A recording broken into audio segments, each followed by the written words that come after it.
Jed Hoyer talked about why the Cubs and Shōta Imai couldn't come up with an agreement to pick up his option, either way, player or team. But could another Japanese superstar pitcher be the next ace of the Cubs staff? We're going to talk about that. The Cubs are interested in extending Pete Crow-Armstrong. Will it happen? And why would they be a little concerned about paying Pete Crow-Armstrong for years down the line? Is there a weakness in his game? I think there is, and I love him. We're going to talk that as well right here on the Cubs Baseball channel. Like, subscribe, thumbs up, hit the bell. Let's get this show started. Everybody's welcome today, even you Cardinals fans. So let's go.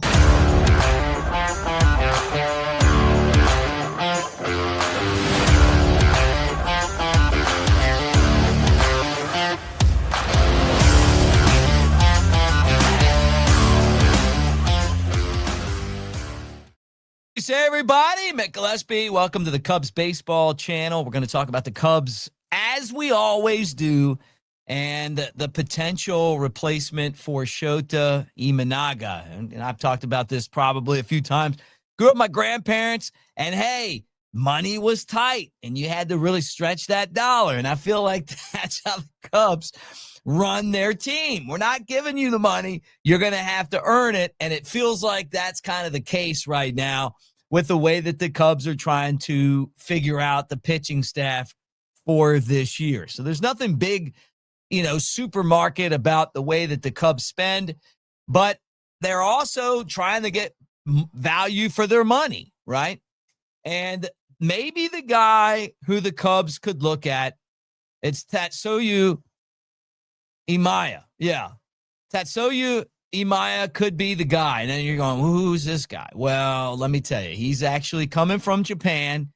He's one of the big Japanese players that's been posted that could be effectively, according to scouts, a number 2 or a number 3 starter in the major leagues. And after, watching the Dodgers, who landed 2 of the best young Japanese pitchers, Yamamoto, Sasaki, win the World Series, Yamamoto being the MVP of the series. I get it. And maybe the Dodgers can't afford to buy every single player out there. So maybe the Cubs could, possibly fall into a couple scraps that the Dodgers don't buy. And Imai could be one of those guys. Now, let me tell you about him. He's got velocity. He's coming off of a great season with a fastball, slider, splitter, cutter, and changeup sinker mix, right? So he throws just about everything out there, and had a 1.92 ERA, a 10-5 record, and did that with in the Japanese league this year, playing for the Seals, the Cebu Seals, the Cebu Lions. Then the Lions fans are going, Mick, you got it wrong. And I know we have some friends from Japan watching, some Japanese baseball fans. I'm sorry. The Lions, not the Seals.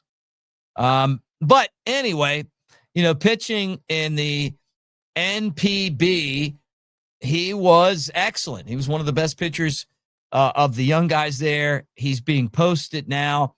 And they're saying that his contract could be between $130 and $200 million over 6 years. Cubs like him because, obviously Shōta was kind of hitting that, getting into his close to the mid-30s, had a really rough second half of the season, gave up a ton of home runs, and I guess the Cubs are looking at it going, you know what, we're not paying this guy into the next 3 years with what we saw, and this guy's kind of coming into his prime right now.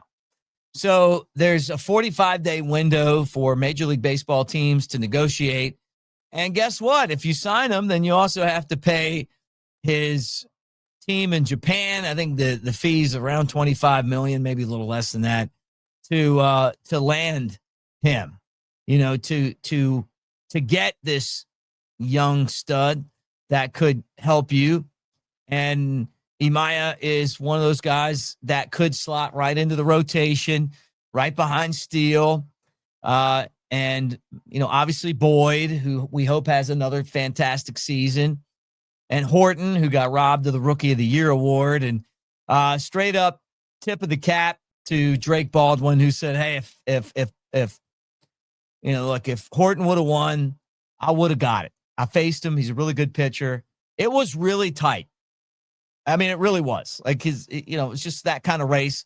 I think a starting pitcher of Horton's caliber and what he did in the season, getting the Cubs to the playoffs, should have outweighed the offensive stats of Baldwin. But I think it really hurt Horton that he got hurt at the end of the year, even though the playoffs wouldn't have mattered. They would have mattered. In an award like this, if you come in and you ace out the Padres and the Brewers and a couple big starts, you're winning. But his history has injuries written all over it, and another injury kind of cost him an award that he could have won. I still big believer, but he's got to stay healthy. Now, Jed Hoyer talked about the Shōta Imai contract and the fact that the Cubs didn't pick it up. And he said, look, we didn't value the 3 years we were going to have to spend. Or he basically said we didn't value what our option was going to be. And he didn't value what his option was going to be, meaning that we thought we could do better than that. He thought he could do better than that, and he became a free agent. What I did like is he said, hey, we're still interested in him. And, he didn't want to talk too much because he was like, look, we might end up with him. And when I think that would be a good thing for the Cubs, right? But not as, maybe as a number 5 guy, which is kind of where we thought of him when we got him. And then he ended up being the best pitcher on the team. But the home runs killed him. Is he going to be able to figure that out?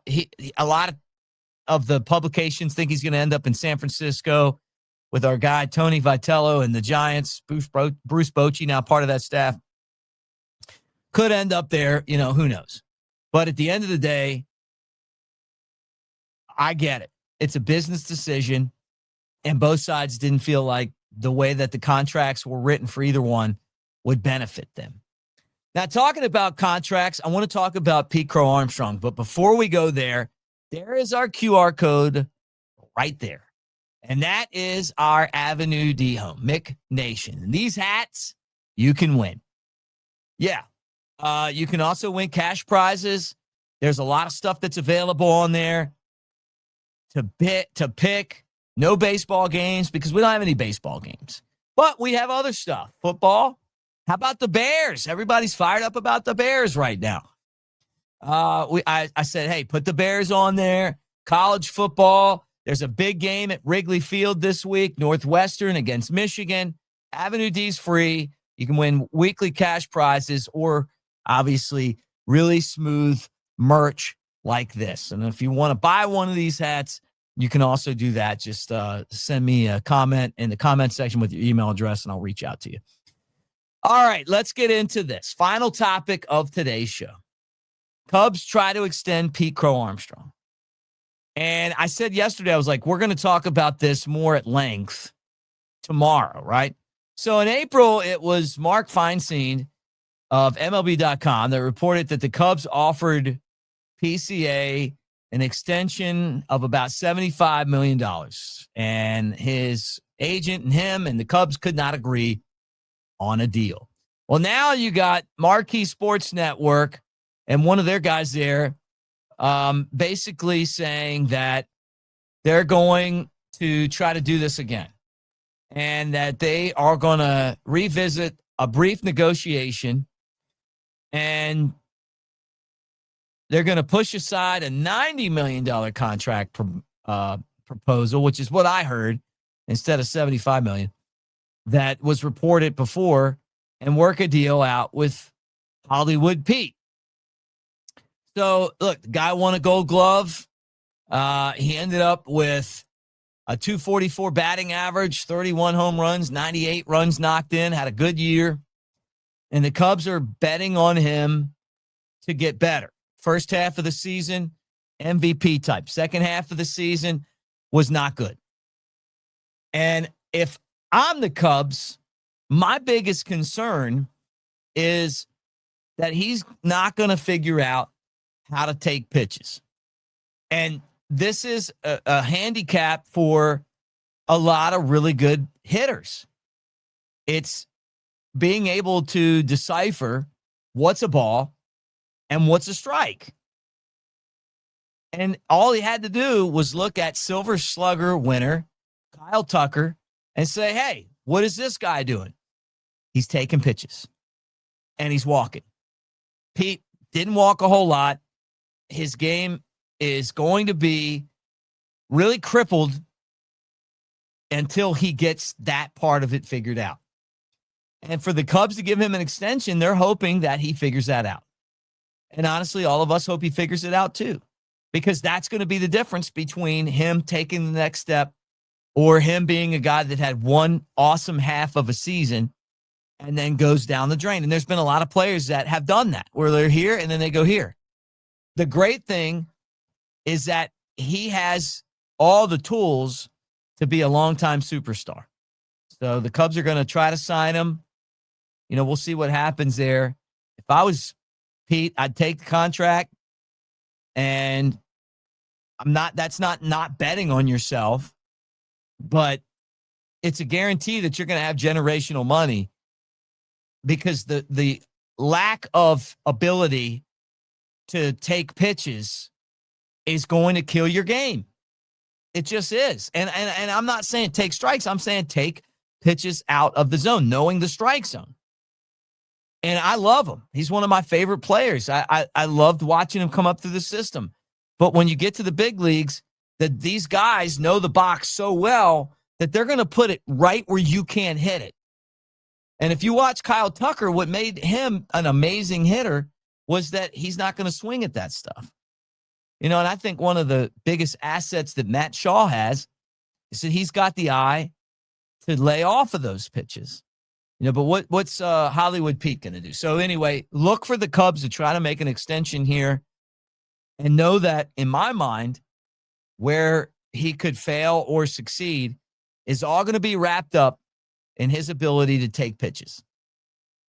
All right, we'll keep an eye on everything going on with the Cubs this offseason. Thank you for being here. Like, subscribe, share.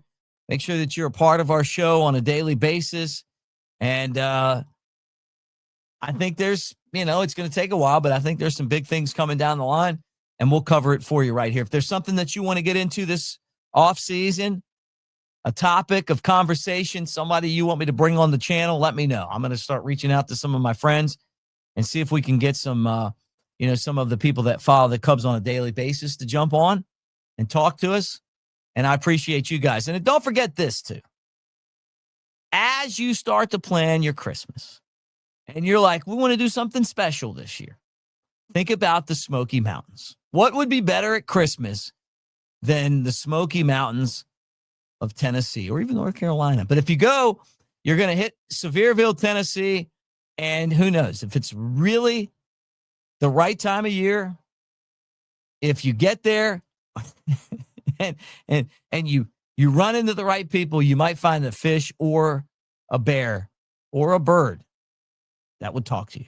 When you head to the Smoky Mountains, it's only natural to visit Sevierville. Even we had to check it out. And we've been here our whole lives. Experience the adventure of a lifetime. I'm king of the world.